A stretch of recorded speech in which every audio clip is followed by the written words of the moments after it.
This is the Art of Network Engineering podcast. In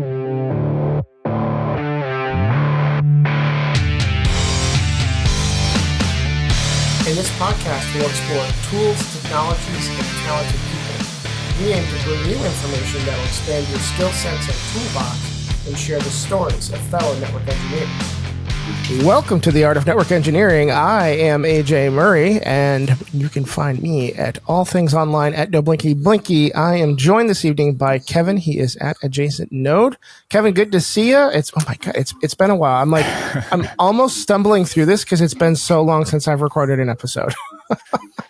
It's been a while. It's definitely crazy. Feeling it. It's definitely feeling it.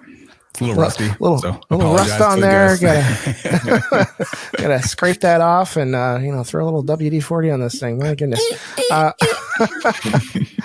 I am very excited to be joined by both John Capiobanco and Danny Wade. We've got a very special episode we're going to dive into here right now. Let's get started on this. So you guys have recently published a book through Cisco Press called Cisco PyATS Network Test and Automation Solution, Data-Driven and Reusable Testing for Modern Networks. We got to break this down, guys. So first of all, congratulations on the release of the book, and thank you so much for spending some time with us tonight. Well, thanks for having us. This is really exciting for us. We worked very hard on this, and it took probably from inception to publishing, almost 2 years. Danny and I actually met just after Cisco Live last year on premises to really sit down and talk about it and make sure he was interested in joining me and introduce him to the people at Cisco Press, Nancy, and had a wonderful kickoff. And we're really excited that the book finally materialized after all that work and effort. And we had a really great time writing the book, and we're really excited about the reaction and the response from the community. Really a quite overwhelming response to the book. So couldn't be happier. AJ, thanks again for having us. Yeah, absolutely. Yeah, it's been quite the experience with John. John has some experience writing a book, but this was my first Cisco Press book for sure. And so it's been pretty cool. It's been interesting. I think a lot of people just assume there's the writing process and then it goes straight to publication. And this was definitely different from that. The writing process was about, I would say about 70% of it.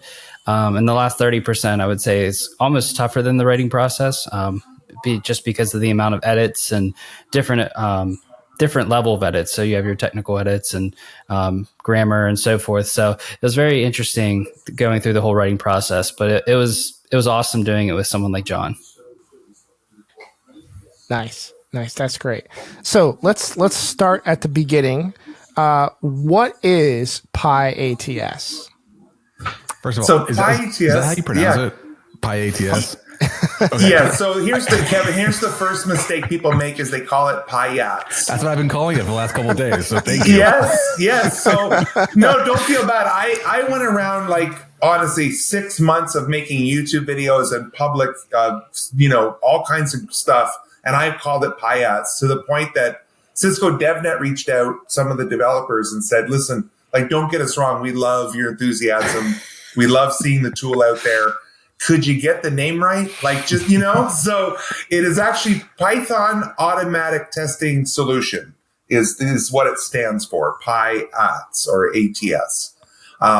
Now, this is, if anyone's familiar with something like Django, which is a web development framework, like a scaffolding included, batteries included, as abstracted as they can possibly make it, meaning it's nice where you just say pyats.learn or device.learn, right? Pythonically writing automation code. Yeah, to add to what John said with PyATS, it's really a big framework. You can kind of look at it from multiple angles. There's a few different libraries that are involved. Under the hood, there's a connection library called Unicon, and that deals with all the device connections. Think of it as like a Paramiko, NetMiko, and so forth. And then you have PyATS, which is the testing framework, the one that kind of tracks all the results, tracks all the test cases, and allows you to organize your code and write those test scripts. And then lastly, there's like the PyATS library, or better known as Genie. They're kind of moving towards the PyATS library instead of Genie. So you'll kind of see that throughout the book, the PyATS library, which is kind of confusing. But anyways, that's where kind of your parsers and your data models. So John mentioned PyATS Learn. That's a feature within PyATS that allows you to learn and grab data off the network and parse it into a data model that's vendor agnostic. So you can learn from Cisco devices, Juniper devices, whatever's a supported device, and then you get back that uniform data model. And the purpose or the reason for that is it's very easy to parse and take that data and do further testing or configuration with. So there's a lot built in. And obviously each one of those libraries I just mentioned have individual features. And we talk about a lot about each one of those features in our book. Yeah, it's partly why it took a year to write, because it is very, we wanted to write like literally the book on PyATS, more from a story and a journey, and here's a feature and here's how you can actually use it, and here's some code that goes along with it, as opposed to just, like the raw documentation. So we had our skeleton outline, and I reached out to the PyATS team at Cisco to say, I think at the time it was 15 chapters. Here's 15 chapters I've come up with. Did I miss anything? And they came back with an additional 4 or 5 chapters that Danny and I should cover. So we actually reached out to the development team behind PyATS and had some insight and had some guidance. And really that's why it took so long, because we really wanted to cover the entire framework and make a comprehensive book. All right, so I'm not very well versed in the programming automation world. What would you say is the primary purpose or advantage of PyATS for the average network engineer? Go ahead, Danny, and I'll follow up. Okay, yeah. So I guess from a network engineering perspective, with kind of minimal programming background or knowledge, I think you kind of have to think of automation as a whole. And a lot of automation stems from configuration management. A lot of people jump to like Ansible, or, hey, how do I push this VLAN across all our devices, and what kind of cool Python libraries can I use? This kind of has configuration built into the library, but it's not the main purpose. The main purpose is to do network testing. And so you might ask yourself, well, what is that? Think of it as you're running your show commands, your read-only commands across your entire network, and then you're doing assertions based on that data that you get back. So let's say you want to validate that there's a specific VLAN configured on every device. You can do that very quickly with PyATS in a structured way, in an opinionated way. It does follow kind of some other Python libraries, so it doesn't kind of just build a structure on its own, but you kind of can build those tests, and it's a very, very low risk task to do versus configuration management. That's kind of something I always tell people is like, if you're a network engineer, start with network testing. And it doesn't have to be PyATS. It could be a mix of, Nornir or PyTest. It could be whatever, but start with doing a read-only against your network versus pushing configuration, because that can help you build those little baby steps towards doing something in a more automated fashion. So kind of just validates what's on your network and how your network's actually operating versus what you think it's operating. Because, I'll just take a quick example of a lot of network engineers design a network with a purpose, and having a design in place that they think they know how routing works. They think they know how layer 2 operates, but using a network testing framework or tools allows you to validate all that, and very quickly, and with, I would say, almost no risk. There's always some risk, but minimal risk compared to pushing configuration. Yeah, I would echo that. I made a personal mistake of jumping right into a very complex, massive change with Ansible as my first taste of network automation.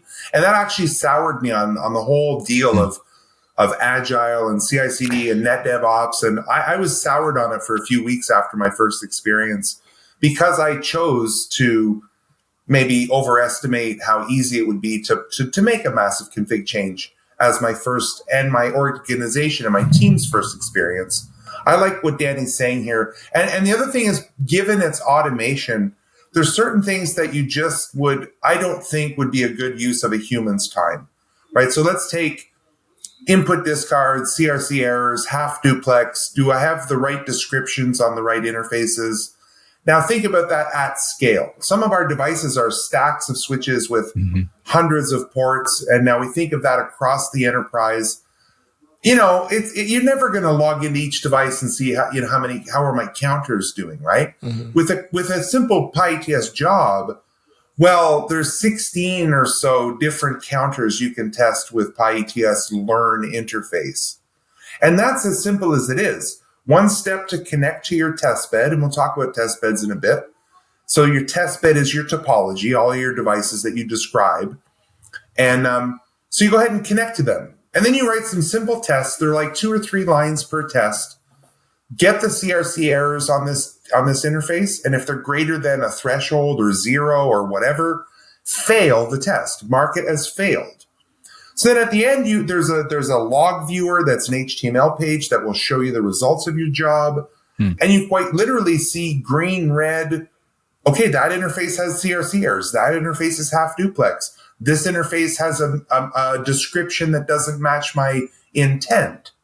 So the other thing I'll mention is, in addition to testing, which is really low risk, for someone that's brand new, like right out of the gate, I would recommend testing and also documentation. So we write a chapter in the book that shows you how you can, because we're getting structured JSON back, even just that JSON file of your routing table or of your CDP neighbors, of your BGP neighbors, whatever. Having artifacts as JavaScript object notation is great. We go a step further and show how you can call a Jinja2 template API and make CSV files and make mind maps and make HTML pages. So then if we think of this in the larger picture, maybe we store all of those artifacts in a Git repository or GitLab or something on-prem, right? So now every 4 hours or 8 hours, because it's so fast, because of the Unicon connection that Danny mentioned, you could literally document your full network a few times a day. And with the Git differentials, what changed? What broke? Why is this not working all of a sudden? Well, I can look at my Git differentials and see, oh, Danny added a route. Oh, John added an ACL. Oh, this neighbor got lost or whatever. It literally bubbles to the surface with these differentials, right? And what does everyone complain about or look for in time of need? Network documentation, right? And no one has it. So now you can make it on your own for free. Right. You sold me. I'm sold. all the stuff I don't have time for and don't want to do with this. I got it. So do it with this. That's right. And then when you're ready and more comfortable and confident with your code. So it's funny. We talk about test-driven development as a something from the software development world, TDD, that has 2 main purposes. One is to keep design simple. And I would argue, if you've ever looked at a PyATS script, right? Setup section, testing section, cleanup section, it's quite simple. And the other thing, the main thing about test-driven development is to inspire confidence. So I would suggest, right, we lack confidence as network engineers in our code because we're new at it. We might not be trained at it. We might have no idea what to expect as results, right? But if we follow the simple, can I test for a CRC error and get a pass or fail? You're going to start building confidence up as you go, but also confidence in your network. Well, I know it's not mean time to innocence, right? I know it's not the network because my dynamic documentation doesn't indicate any changes, right? Yeah, makes sense. So let's walk through a couple of different use cases and try to show some opportunities for folks listening to utilize PyATS. I mean, I'm coming from, professional services background, and I feel like you could easily use this to test and see if a switch stack replacement was successful or a router replacement was successful. Like, are all the same routes there, are all the same neighbors there, and all that good stuff. So let's walk through some scenarios and some use cases for it. I'm sure you guys have plenty of those in the book. So what are some common use cases uses for PyATS? Well, I think low hanging fruit for maybe somebody with not a ton of. Actually, let's back up 1 second. So before you go and use PyATS, what level of experience does someone need to have? Like, do they need to be a Pythonista or a Python novice? Like, what kind of skills do people need? What are the prerequisites before stepping into the PyATS world? Right. So me personally, I approached PyATS without any Python experience. Now, I did have some computer programmer experience with other languages, but I had never interacted with Python before. Gotcha. I also would suggest in this day of artificial intelligence that you can get some help from AI to write your Python code pretty easily. I would suggest it's a very low barrier for entry in terms of the Python knowledge. Now, there's some things that come with Python. When I say a virtual environment for Python, not everyone has made a virtual environment, right? It's recommended you run PyATS inside of a Python virtual environment. How to pip install PyATS, right? That's something maybe not everyone has done, is install a package. However, once you've made your virtual environment and pip installed PyATS, you're basically ready to go. The other thing is it has a command line interface. So let's say that this idea appeals to you of getting structured data back or models back. Right from a command line, you can just type PyATS learn BGP testbed and the name of your testbed right from the command line, and you'll get JSON back. Now, what I like to do is do this all inside of VS Code. So I'll have VS Code with an Ubuntu terminal with PyATS inside of a virtual environment. And from there, I never connect to switches. I'm just running PyATS commands to get the data I need. And the other thing is, I'm not logging into a switch, running command, pasting it into a notepad file, trying to analyze it. The friction involved, right, in extracting data from a device. You just run commands and it will return you a structured payload. But I think you mentioned some use cases. Danny and I talk about CI/CD pipelines, and a key component of PyATS are differentials. So you had mentioned a router replacement or upgrade, right? So in that sort of use case, I could, as one step of my PyATS code, capture the current routing table or neighbors or config or whatever, make my upgrade, my software upgrade, recapture the new state after the device comes up and settles, and then do a differential between the two. And it will give you a plus minus Linux differential. So minus 3 routes. What happened to these 3 routes between my upgrade? Like, that is a real scenario that we talk about in the book. Yeah, so that's actually what I was going to touch on there. So I guess to answer your former question about what kind of Pythonista do I have to be, you really just have to know how to install a Python library. There are multiple ways to write or create Python or PyATS test cases. So one being just straight Python code, and that involves some Python decorators and maybe some more advanced topics in Python. So I would say, like, there's at least you'd have to have an idea of how maybe classes work, methods. And so there's a small barrier for that. However, as John mentioned, there is a CLI available to where if you just wanted to see, okay, I'm doing an upgrade tonight, I want to see what the before and after state look like, you can just run PyATS learn against the device and store all the output in a folder, or essentially a snapshot, and then do your upgrade, run that same snapshot again, and then do that differential. And all of that can be done in the CLI. You don't have to touch any Python code, and all the data gets stored for you, all the artifacts, everything from what the parse data looks like, to where, as John mentioned, the differential of like, hey, this was added, hey, this was removed, to the console log of, okay, what commands were ran, what was the raw output? Like, I'm a network engineer, I need to see my raw output, all that's stored for you. So you can do that from like I said, the PyATS CLI. And there is kind of a few other ways. There's a really neat feature within the library that we have a whole chapter dedicated to called PyATS Blitz. And essentially that's like, if you ever wrote an Ansible playbook, and if you haven't, it's essentially just a YAML file. And if you're like, what's YAML?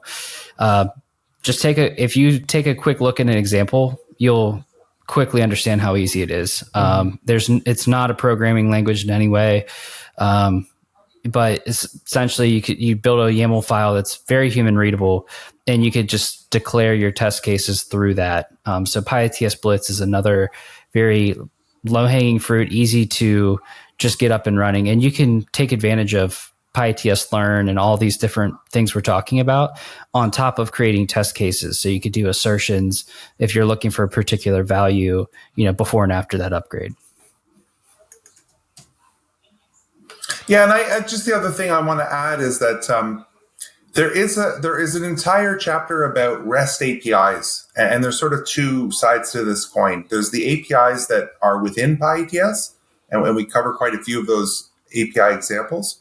But there's also ways to interact with, let's say, RESTconf or NetConf or GNMI, or let's say your identity services engine or your Catalyst Center or your Meraki or your Amazon S3 bucket, right? The beauty of it being Python is that it really supports REST API interaction as well. So meaning you can write tests against things other than what Danny and I have been traditionally talking about, routing tables and neighbors and next hops and things like that. You can actually test basically any JSON payload.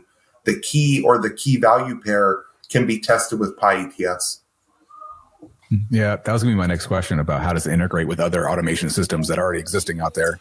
And how do you guys cover how to integrate that in your book? Yeah. So towards the end of the book, we have a chapter on CI/CD pipelines, and you might be like, okay, hold on, I didn't ask about that. However, it doesn't. The CI/CD pipelines essentially is that integration that you're talking about, where in the chapter we talk about how we can use PyATS alongside Ansible. It's just being automated in a GitLab CI/CD pipeline. So if you take GitLab CI/CD out of it, it's just essentially running the automation for you. But if you break it down, Ansible pushes configuration, PyATS does your network testing and validation. So in that chapter, it shows how it can be used with other tooling. Gotcha. Yeah, and it does tie in with Danny has a wonderful chapter on robot framework. If anyone's out there using robot already, PyATS integrates with that. I really learned a lot from that chapter because I'm not a robot user, and it was all foreign to me. So that's an excellent chapter. The other thing about CI/CD pipeline, like in my previous life, we had Azure DevOps, and you could package up. So another chapter in the book is about containerization and making Docker containers for PyATS to make it cloud ready. Or run it in a Kubernetes cluster or something. So yes, it is portable, and it can be a cloud solution as well as an on-prem solution. And I'm trying to think about some other integrations. We also tried to show integrations with like making chatbots. So the example in the book is WebEx, but it could be Slack or Teams or anything else. Now PyATS has this wonderful WebEx integration, where if you have a WebEx token and a WebEx room ID, you can append that to your PyATS job, and then the results of that PyATS testing will go to your mobile or to your WebEx. Now that is really handy on a mobile device, right, on a phone, to have your testing results and your alerting come right to your device wherever you are. It's pretty powerful. So completely left field question. Because it's a testing platform, is this something that you could use for network monitoring? Is that not what it's for, right? Because you're talking about notifications going to your phone. Like, can you do like a periodic or scheduled test? And if the test fails, send the message? Yeah. So we have a chapter on so let me do a quick preamble. There might be some concerns with some people with experience with Python that all you're going to end up with is distributed pockets of tests that different engineers have, and they're all disparate and they're all over the place, and there's no real organization, right? Like the code has to be maintained and all that stuff, right?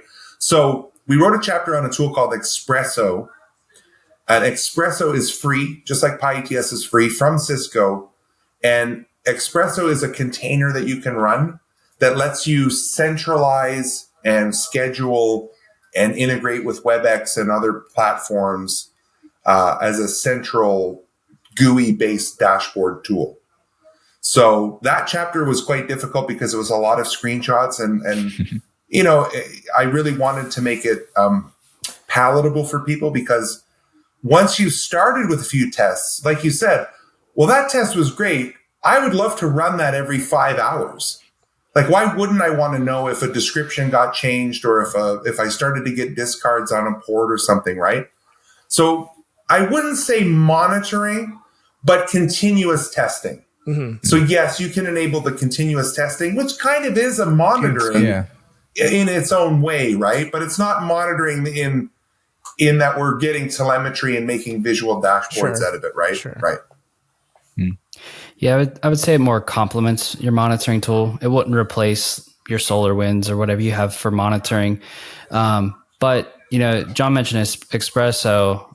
You could also, if you wanted just to run a PyATS job, let's say you created a job you wanted to run, you could easily set up just a cron job and just have it run. And we haven't really touched on it, but there is a really cool reporting tool, the way how reports are archived, and way you can sort through the results. So the reporting can be, there's JSON and XML output to where you can kind of take those files after a PyATS job finishes. All those job results are archived into the JSON or XML, and then you could use additional. It could be Python, it could be Go, it could be anything that can read text files, and you could parse that data out, and you can present that data however you want. So the reporting, the artifacts are there, and so that kind of leads to, I don't want to say endless possibilities with integrations, but you could take those results and you could send it to, you know, a Slack bot, or you could send it to, you know, a text message, right? So you can get pretty creative. So those results, what I'm getting to is those results are saved as artifacts. It's not just something that shows up on your screen, you know, in your terminal to tell you pass or fail. You can take those archive results and figure out however you want to distribute them. You know, one thing it might have an advantage over a traditional monitoring tool is the .configure capability. So I know we shied away from .configure. However, a good testing framework should include the ability to remediate, right? Now, in our world of networking, remediation means configuration, obviously, right? So even just bouncing a port. Now, how many problems would the first human reaction be just to bounce the port? Probably quite a few, right? You would say, well, just bounce the interface and see if I get the access point back or the phone back or my neighbor's back or whatever, right? So why not fail the test, follow that up with an automated action of shutting and no shutting the port, and then retest it again, right? Now, be very careful here, right? I'm especially WAN interface just went down. WAN facing ports and things like that. Yes. But maybe that's not a great example. Maybe we're testing and seeing if descriptions match our intent, right? So in our intent, we can describe that here's router 1, here's gigabit 1, and I want the description to be, you know, WAN facing port with Verizon, right? Or then the circuit number or something. And we test it and it's not present. Well, we can fail the test and then go into .configure and put that string in from our intent to remediate that the description was lost or not saved or changed or something, right? Okay, so this is definitely something that you could use for configuration auditing and compliance, right? Oh yeah, greenfield deployments. It supports Jinja templates. So .configure supports a few different methods: a single string, a multi-line string. So let's say you wanted to shut, no shut, add a description or whatever, or a templated config from Jinja. So there's and even more so if you wanted to, let's say, add a description, there's even an API for that. So you don't even need to do the .configure and then the description. You could invoke the PyATS API for interface description and paste in the description there as well. Danny, am I missing any other configuration methods? And you can post through RESTconf as well. Yeah. So you can, like you said, you can create, it can read from a text file. So let's, you know, if you wanted to create a config and send it to the device, you can do it that way. Yeah, there is a whole chapter about configuration management as well. It's not I don't want to say the strong suit. Configuration's built into the framework to allow, like what John said, like if you're testing and let's say, let's shut down that interface, which would kill that routing neighbor, and then do the test again. That's where configuration would come into play. So it's kind of part of your testing, if that makes sense, versus, hey, I want to push this VLAN out to everyone. Let's just use PyATS for that. You could do that, but its strong suit is the testing piece, and you're using configuration to kind of complement that. All right. What's like the biggest, coolest thing you guys have seen or done with PyATS? What's some wow factor here? I was waiting for Danny. I did something really cool. We at a previous employer, our disaster recovery facility was completely stood up and managed by PyATS and intent-based code. So we took the trouble, because it was a greenfield, we took the trouble of making very good testbed files, the YAML file that describes the topology. So once we had everything defined in that testbed file, it was a matter of generating intent and then pushing that intent through Jinja templates. So if a disaster was invoked, we could literally stand up the site in a few minutes, 2 to 3 minutes. Everything, VLANs, VRFs, you name it. Some other edge cases like ASA firewalls, they have PyATS. You can actually interface with ASAs with PyATS. So things that seem completely out of reach, documenting our firewalls. We use PyATS to make CSV files and mind maps and stuff from ASA state. Wow.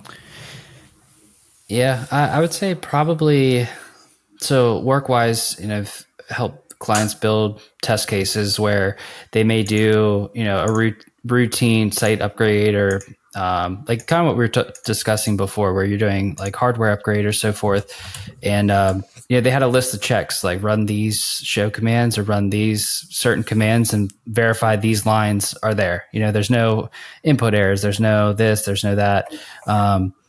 Or even down to environmental factors, like both power supplies are operating, CPU memory look good.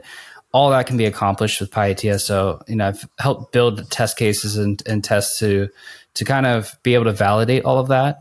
And kind of automate that process. And, it's kind of twofold. It helps the engineers, but then it also helps management. And, if there's any sort of problems with that site after a refresh, you can quickly look at, it could be attached to any sort of ticketing system and just validate, oh, yeah, we did that. Here's all the output. And then here's kind of the tests that we ran.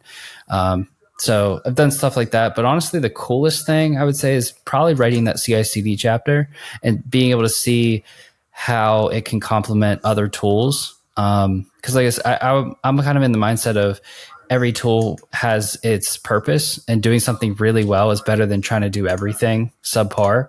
So, sticking to network testing, I tried keeping the example of Ansible is a very popular configuration management tool, and PyATS popular network testing tool. And let's try to automate the process of when we push configuration, run tests against, a certain number of devices let's say at a site, and validate everything looks good. And then store the artifacts. So that way you can download the artifacts after that, that pipeline runs. So being able to kind of see that all the way through, I think is one of the coolest things. And two other integrations I didn't mention, but I think are kind of neat facts. One being there's it's called the contrib package, but it's basically a contribution library within PyATS. And there's a way you can generate a PyATS testbed from a netbox inventory. So if you're using netbox, you can quickly spin up that testbed, really with little experience with YAML or anything like that, right? Essentially just needs an API token, go out to netbox, spins up your testbed for you. That's one integration. And then a second is if you're using Cisco CML, it can create a testbed from your lab. So, you can do that. I don't know the exact clicks through the UI, but there is actually an API endpoint for any lab that you build in CML, it will create that for you. It will create a test bed for you. So if you're out there testing with CML and you're like, it'd be really cool to run PyATS against this, it can spin up that test bed for you. And then like we talked about, PyATS learn, give it a test bed file, and then just you can see all the data it collects from your CML instance. Yeah, there's a couple other neat things I had thought about given the chance. One is a ping test. I think that is really cool. It has the ability to ping, and it has modifiers such as source interface or source IP or whatever. Now the ping, you get JSON back. So it's not just like dots and exclamation marks and then a summary. It's that information, but restructured as JavaScript object notation. So success rate, number of drop pings, high, low, medium response times.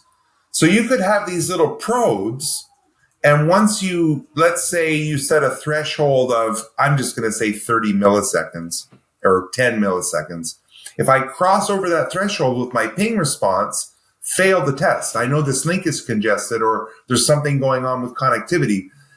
Additionally, there's a trace route, which is the exact same thing. You can run a trace and you get JSON back that you can test. So let's say you're doing path analysis and you want to make sure the next hop is correct throughout a path or see where traffic's going. You can use trace route testing as well. And we've made it, almost half an hour, and I haven't even brought AI up yet. Well, I have to bring up AI now.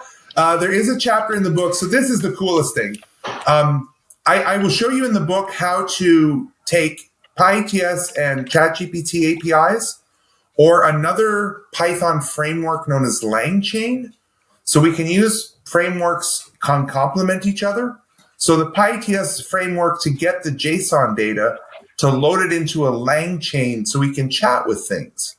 So anything that's JSON, there's a JSON loader in LangChain, we can load it and chat with it. So why not chat with your routing table?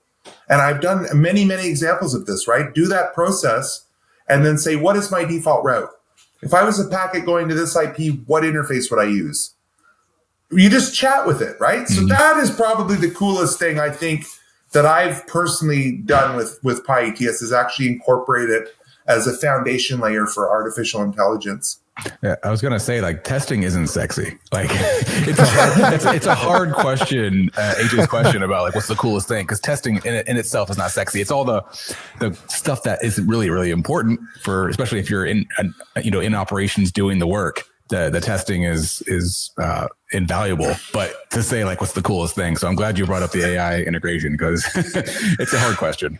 Well, I think what's cool relates to the individual. So if we take let's take so Danny can speak to this more, but he had a particular need where he wanted to parse the show inventory command, and on the iOS XE platform there was no parser for show inventory. So Danny, and this is, I read his blog post about this. It's out there on the internet, but he also wrote an appendix to the book about how to contribute back up to PyATS. So, an individual may have some edge case or some specific command that they would love to test. The wireless LAN controllers, now that they run iOS XE, you can parse show wireless commands, right? So it really depends on your specific show command and if there's a parser for it. But Danny, can you maybe speak to the ability to, if there isn't a show parser available, how easy it is to contribute? Yeah, I'll touch on it real quick. Basically, in the back end, it's always most of the time it's regex is the answer, and in this case, it really is regex. So regular expressions allow you to quickly parse through data to look for kind of key points or key values. And so with PyATS, it's just screen scraping at the end of the day for the most part. We talked about RESTconf and some other ways to interact, but just as you would with like a NetMiko, you're logging into the device with SSH and you're just screen scraping what's there. And then you're taking what values you're looking for just with regex. So you're kind of parsing through each line of output and saying, hey, is there anything particular? John was close to the command that I was looking for. It wasn't show inventory. It was actually show license summary. Because show license. Okay, sorry, I knew. Which we all can close. laugh at because it was literally right when they started switching over to smart licensing in that debacle. Mm-hmm. So I was trying to validate, are all my smart licenses registered, and the certain state they have to be in. And so I wrote a parser to figure out to get those values or quickly get those values and validate. Okay, it is in a registered state. So, but think of doing that manually. Okay, Cisco's got new licensing. Someone's got to hit all the devices and start making tables in Excel, right? Like, who wants to do that, right? Yeah. So intern.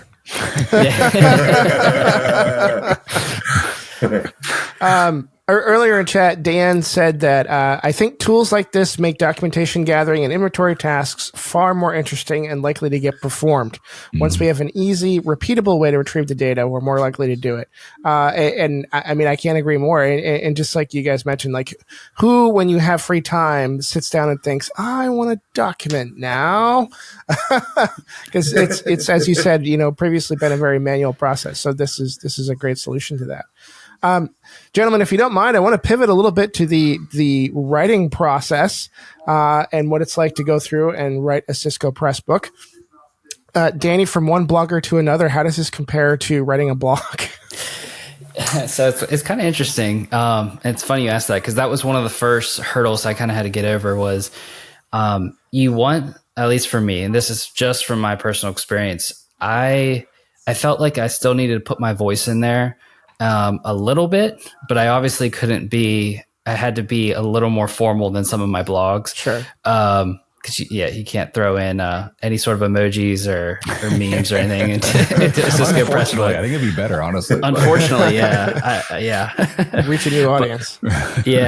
But it was a very interesting experience with figuring out where the facts lie. But more importantly, what I tried to get through, whether it was my voice or kind of a voice of the network engineer, is to try to tell a story. And I know John was kind of on the same page with me as we wrote the book, is reading a textbook, especially nonfiction. A lot of times they're certification guides with Cisco Press. That's a lot of how people relate to Cisco Press. I wanted to be able to tell a story to where if you pick up this book, like you said, network testing is not sexy. Right. Kevin said it. So, and it's really not and it's, just reading through some of the documentation, but we wanted to be able to tell stories of if you were to do this, or we were talking about documentation, or we're talking about configuring a device, why would you do that, and tell a story from, start to finish, a use case almost. And so we tried doing that in each chapter, which really helped because I like to write my blog posts in that way too, where I'd like to start to finish. Here's a story. Here's a use case. Or here's a really cool thing I found online. I tested out in my lab, and this is where I probably would use it at work or, in production. So, I think the storytelling kind of helped bridge that like informal voice in me that I had from blogging, and then kind of bridged it with the facts that I had to write as part of the framework documentation. So that I think helped out a lot. Was it difficult to have to co-author? Blogging, you're doing your own thing, but when your guys are working together, co-authoring, is it hard to like mesh your voices and get cohesive? I'll let John answer, and I'll just put my 2 cents in. But I did not find that. No. Now I think a lot of it had to do. So a lot of the success of the book has to do with the fact that Danny and I collaborated in the past on live streams together. And we had some technical challenges at times, and we tried to tell a story together. And neither one of us wanted a second job per se. Like, I didn't want to do something that felt tedious or that I have to write, or, I got to sit down and do this chapter this week. I wanted to enjoy it, and I wanted Danny to have fun. And we had a wonderful, in this day and age, it's not phone calls, right? We just instant messaging. Hey, I'm working on this chapter 10, hopefully done by Friday. I had a look at your chapter last week. I've added some comments and some edits. So we bounced back and forth, constant communication throughout the thing. Now, I got to be upfront. I'm not much of an editor. I'm not much for reading someone's chapter, like Danny's chapter, and saying, strike this and add that and change this and you should have said this. And that's just not in me. Like I don't like to judge that work. Other than, obviously if there's some additional ideas or some things that maybe were missed or that I had done or had experience with that Danny hadn't seen in PyATS. And equally, Danny, the edits he gave were very similar. There was no he wasn't like the English professor taking the red marker to my work. So I enjoyed the process. I would write another book with Danny. That was enjoyable. I found it easier to do this in collaboration with someone than my first book that I wrote as an individual alone. It was actually quite a bit easier to collaborate. Yeah. So I would say definitely echo John. Like working with John was very easy. It was awesome. It was like writing a book with your hoping for some drama, some tea. Good friend. All right. No. No, I couldn't really even make up anything, to be honest. It was such try. I mean, come on. yeah. Well, John did tell me no. No, it was a very easy experience. And I think the difference with this sort of book with co-authoring is we kind of figured out the chapters early on, who would write what. And so each chapter, there was some like chapters where we would say, all right, you'll see this concept more in detail further in the book, here. But most of them were kind of self-encapsulating of here's a topic, start to finish, tell the story, explain how this feature works, and then kind of wrap it up. And then, it could be me or John's chapter this next. But it was kind of cool, though. I learned a lot from John's chapters since we were writing, about different topics. I learned a lot. And like he mentioned, he has a whole chapter about AI. I'm definitely not, as involved with AI as John is. So it was really cool to see his perspective and things that he's actually wrote. Like there's code in that chapter that works and that he used. So it was really interesting to kind of learn from him really along the way. I think what helped too is that we both, I can speak for both of us, I think, we really took ownership of the chapters. So like Danny mentioned that we had the outline and that really helped. Here's what we want to write. And then it was kind of like, I did a little bit maybe more forcefully say, here's the ones I want to write. Here's the ones I don't want to have anything to do with. Right? Hopefully you want to write them. And here's some other ones that are somewhere in between, right? Maybe you could write them or I could write them. We'll flip a coin or something. But there were certain topics that I didn't really want to have anything to do with because of a lack of expertise. I wanted Danny to write them because I had read his blog posts or I had seen him on his streams talking about the topic. Why would I write that chapter? He's already got an amazing blog about contributing to PyATS or Clean or some of these other tools, right? So that really helped was taking ownership and really having a clear delineation of here's the 12 I'm going to write, here's the 12 you're going to write. Here's our timeline according to Pearson's contract that we have, right? A certain percentage of chapters done by a certain date. No, it was good. It was a really good experience. Now that the book's been released and people are reading it, have you had any feedback? Would you change anything? I wanted to add more, right? Like you've got to, at some point you've got to say, okay, like that's enough. We have to cut it off, right? So I guess I wish I had have written a little bit more about using like a chapter on Ansible, using the Genie libraries or the PyATS libraries, like just a chapter on a PyATS or an Ansible playbook and how inside of an Ansible playbook you can invoke PyATS code. That was one thing that I personally chopped. I didn't want to muddy the waters between two different frameworks, so I thought it might be more confusing than helpful. But in terms of feedback, I mean, I see the posts, people sharing selfies of them getting their books all over the world. Someone said that it's changed their life. Other people are saying I'm finally documenting my network. No, it really is. It's been really special. The response all over the world has been really heartfelt. Like it means a lot to me. We didn't do this certainly to make a lot of money off of it. It was a passion project. We had a similar goal of trying to help other people adopt network automation, broadly speaking. And this happens to be the tool that we both love and enjoy working with. Yeah. I mean, we haven't really received, I would say, at least I haven't seen it, any sort of true negative feedback. Like, hey, this sucks. Is the bearded guy awful writer? And what are you doing? Like, we didn't get any of that. At least that I've seen. It's been, you guys have experienced, AJ and Kevin, like the network community is pretty tight and very encouraging and supportive. Yeah. And we felt that on Twitter, X, whatever you want to call it, on LinkedIn. We've definitely, getting direct messages, just a bunch of support, and we really appreciate all the words that we've, kind words we've received. Yeah, it's amazing how networking is such a huge field, but it feels like a very small community. It's very weird in that way. So it's been very cool. I also saw the selfies, and that's how I knew the book got released. So I started seeing the selfies everywhere, people taking pictures of the book. So, but we, as a Cisco Press author, you get a certain number of copies of your own book, and I started to see selfies, and I'm like, I don't even have my books yet. I don't even have my copy yet. What's going on here? All these people are getting their copies early before me. So that was a little weird, actually, to say, like, can I get a copy, please?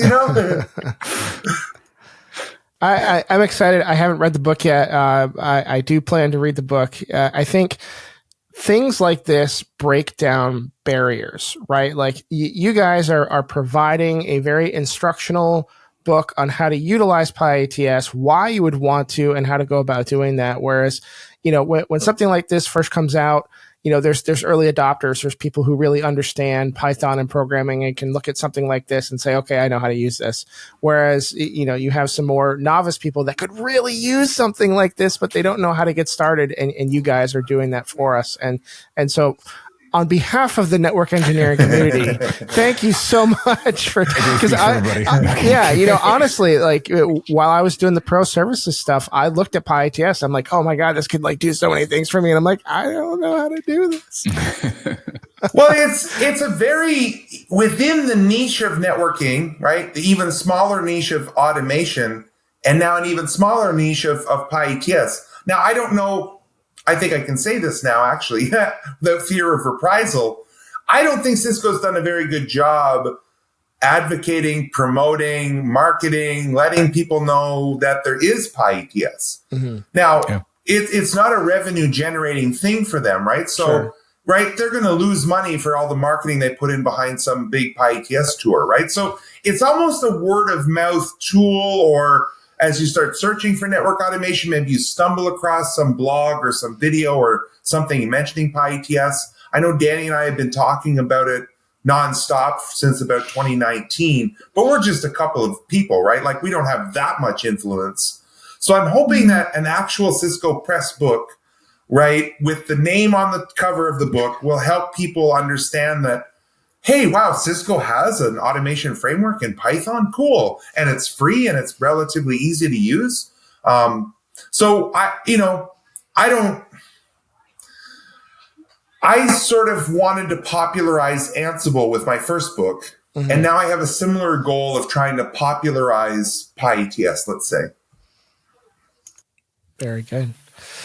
I want to take a moment to remind our listeners, if you want to support the show, the easiest way you can do that is give us a like or subscribe and follow us wherever you find our podcast in your favorite podcatcher. If there's any way to rate the show, like in Apple or Spotify, please go ahead and do so. That really helps us out a ton. Gentlemen, as we start to wrap up our hour here, is there anything about PyATS that we should have asked you that we didn't? Or the writing process? No, I don't think so. But if you are inspired and want to try your hand at writing, honestly, it's like anything else. You just sit down, dedicate half an hour a day, an hour a day. If the fact that Danny and I, people that are very much like you, network engineers, we're not special in any way. We're just very passionate and open about our knowledge, right? So, the KDP platform on Amazon, Kindle Direct Publishing, if you want to publish your own, self-publish a book. That's how I got started. Cisco Press is always taking proposals for Cisco technologies or, adjacent technologies for Cisco Press books. If the writing is something you're interested in, even if it's non-technical, if you just want to tell your own story or write a short story or something, the barriers are very low to entry to get started as authors. The only other thing I guess I'd mention about PyATS is that there is Danny and I, both on our GitHub repositories, which we can put in the notes, have a ton of code. So if you're curious where to get started or you want to see what some of this code looks like, just hop on our GitHub repositories and you can get started there. Yeah, I think we covered everything PyATS. I just want to say that if you're interested in writing or, you've appreciated people's blog posts over the years, like John said, it could be technical, non-technical, but let's just use technical as our example. You try to get started on your own. I'll say AJ kind of helped me get started with my blog years ago. And so, John referenced my blog a few times in this episode. I just kind of wrote and posted and published. I didn't really think too much about, I wanted to make sure it was factual and correct. I'm not trying to post things that are incorrect online, but I wasn't worried about, does this sound right? Is it too long? Is it too, just write and post and share, reach out to people online. I'll sign myself up. If you reach out to me and say, hey, I wrote a blog post, could you reshare it or could you read it? I've done it in the past and I want people to not feel too nervous about it's especially blogs. They're supposed to have some sort of personality in them. They're not supposed to be like a nonfiction book where it's just facts. So, the more memes, the more emojis, the more just relaxed conversation in a blog post, the better. So, don't feel too nervous or, hey, this isn't right for me. Just spin up, WordPress site, whatever, something, get started and just start posting. Yeah, and we need more of it. Every voice counts. We need much more activity from network engineers to emerge as leaders and emerge in the community. If you're lurking and you need some inspiration, look at the four of us. Look at the platform The Art of Network Engineering's built in just a few, just a short period of time. The followers that we have and the LinkedIn influence that we have, it takes a bit of effort, but we really need it. We as a network community have had a very rough 12 months with layoffs and with people passing in the community, leaders that have passed on. So the more the merrier, the more voices we have, the better. The more diverse conversations we have, the better. I think the only thing we have as humans is the ability to communicate with each other, right? And now in this day of mass social media platforms, we can all have a voice and contribute to the conversation, hopefully in a positive way, right? Yeah, I love that. I mean, very well said, John. And I'll just throw it out there again. If anybody wants to write, but maybe doesn't want to have a blog, the Art of Network Engineering blog is always open for submissions. So if you have an idea for an article, you want to write something up, and again, you don't want to go through the trouble of maintaining your own website or anything like that, please reach out, hit us up on our contact page. We're more than happy to take submissions and post whatever content network engineering related on our own blog for the community to consume. That's awesome. The book is Cisco PyATS Network Test and Automation Solution, Data-Driven and Reusable Testing for Modern Networks. It's not a mouthful at all. I know, right? Find it on ciscopress.com if you're looking to purchase it. Gentlemen, where can people find more of you? Danny? I'm kind of pretty much on Twitter, X, and LinkedIn. So DevNetDan is my Twitter handle. LinkedIn, it's Daniel Wade, but you'll be able to find me on there. John? Yeah, John _ Capiobanco on Twitter. And I do have automateyournetwork.ca, github.com/automateyournetwork for my code. I don't do a lot of blogging anymore, but occasionally I will break out some blogs on automateyournetwork.ca. The primary spot to find me lately is YouTube. I make a lot of short and long form videos on YouTube, primarily lately related to artificial intelligence. But that's probably the best place to find my content lately is on YouTube. Awesome. And we will be getting a few copies of the book to give away. I don't know if they'll be physical or digital downloads, but we'll have those ready by the time we release this episode. So folks in the live chat here, please join us back on our social media platforms to give away some of these books. We're really excited to do that. Gentlemen, thank you so much for joining us. This has been a lot of fun, and we'll see you next time on another episode of the Art of Network Engineering podcast. Hey everyone, this is AJ. If you like what you heard today, then make sure you subscribe to our podcast on your favorite podcatcher. Smash that bell icon to get notified of all of our future episodes. Also, follow us on Twitter and Instagram. We are at Art of NetEng. That's Art of NETENG. You can also find us on the web at artofnetworkengineering.com, where we post all of our show notes.